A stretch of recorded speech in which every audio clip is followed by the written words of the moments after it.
hardest thing in marketing is always building brand. It's the most painful thing you can do, right? And the reason for it is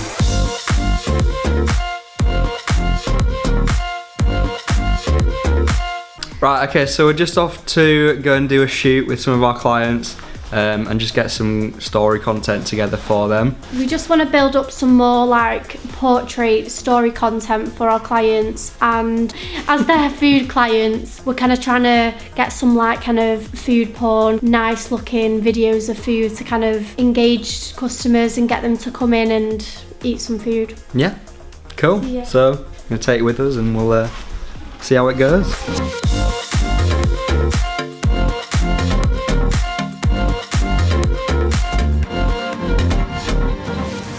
Shooting some content for the stories now of lots of chicken, and we've just eaten one of the burgers and it is so nice, so yeah.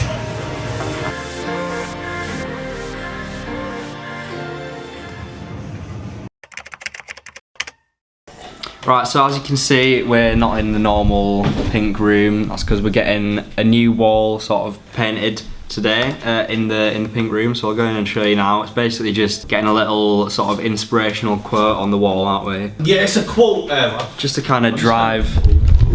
Just took over that. Yeah, bit. just took over my section. I apologise. Yeah, The quote is a quote that I live by, and I keep going on about it. And the quote is, "If we are not innovating every day, we are dying."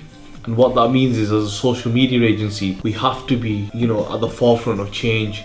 And what we did yesterday isn't good enough today, because social media changes daily, and that's why we're having it put on the wall. And I'm sure George will kind of show you. We'll go and have a look right now.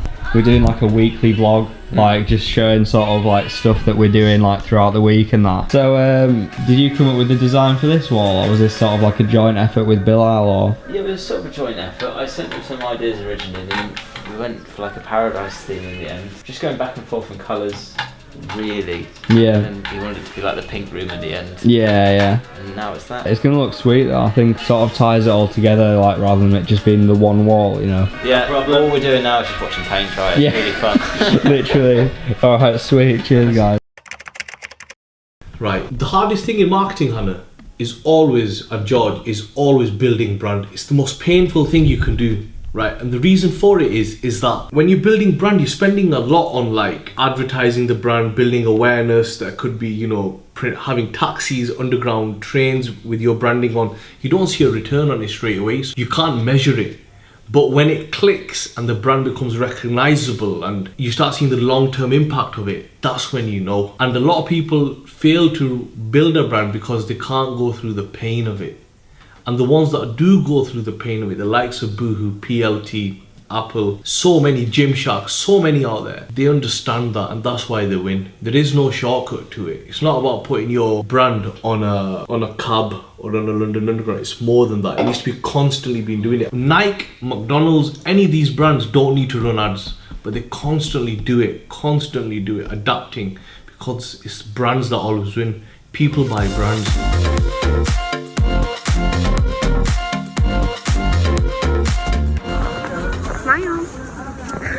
No, thank you. So we basically, London's gone into tier 3, and what we're going to do right now is, for our clients, is we're going to adapt the strategy, especially for the restaurants we open with, and move on to takeouts. But the way we're going to get around this is, everybody at the moment is spending on Facebook and Instagram, and what we're going to do is we're going to implement local YouTube ads, which we think will work a lot better. Because at the moment everyone's bidding on Facebook and people are just sick of ads on Instagram, Facebook at the time. So we're going to adapt the strategy, move on to YouTube and see what it does. But look, it is what it is. We'll just keep moving and keep adapting. George, that's yours. Yes, you're damn right it is. This is what we get treated to in the office. Yeah, when I had a of aggression and f***ing captions on George. That's brilliant. Oh yeah. You're filming someone that's filming. Inception.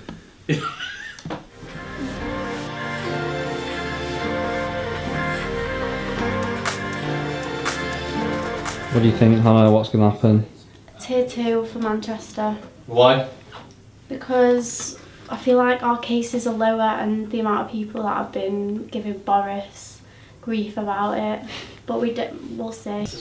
It's kicking Can off. I record you? Yeah. I feel like you're never. So what do you think? I've kind of got mixed feelings about the whole thing because Bilal's now telling me that we're going to be in tier 3 until the end of January. It's just my opinion. I might be wrong. I'm hoping it's not true. I've got my fingers crossed that we're going to be in tier 2, but Yeah. God knows. I'm really not the one to talk about like this kind of stuff. Yeah, I'm so really. I just kind of I'll wait and see what happens. Just hope. But then again, Fingers crossed. we're always going to be in a situation. While doing everything we can to keep the virus under control. Of the latest tier Tomorrow. review. Tomorrow. Every other turning point. So we've just been told that we're going to be in tier 3. Thoughts?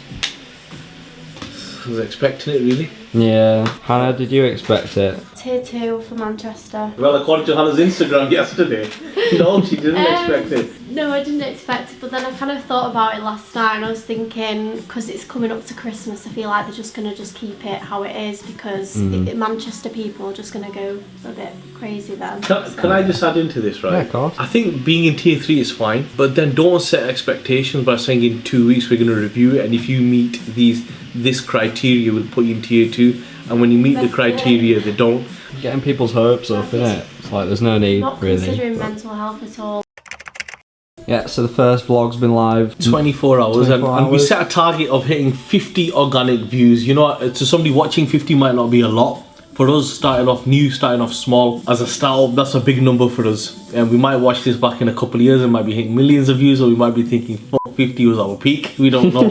But we've hit 50, really happy with that. But it's good feedback on it. And look, it's just, we're just putting stuff out there, seeing what people think, and just showing what our vibe is. Smashed it.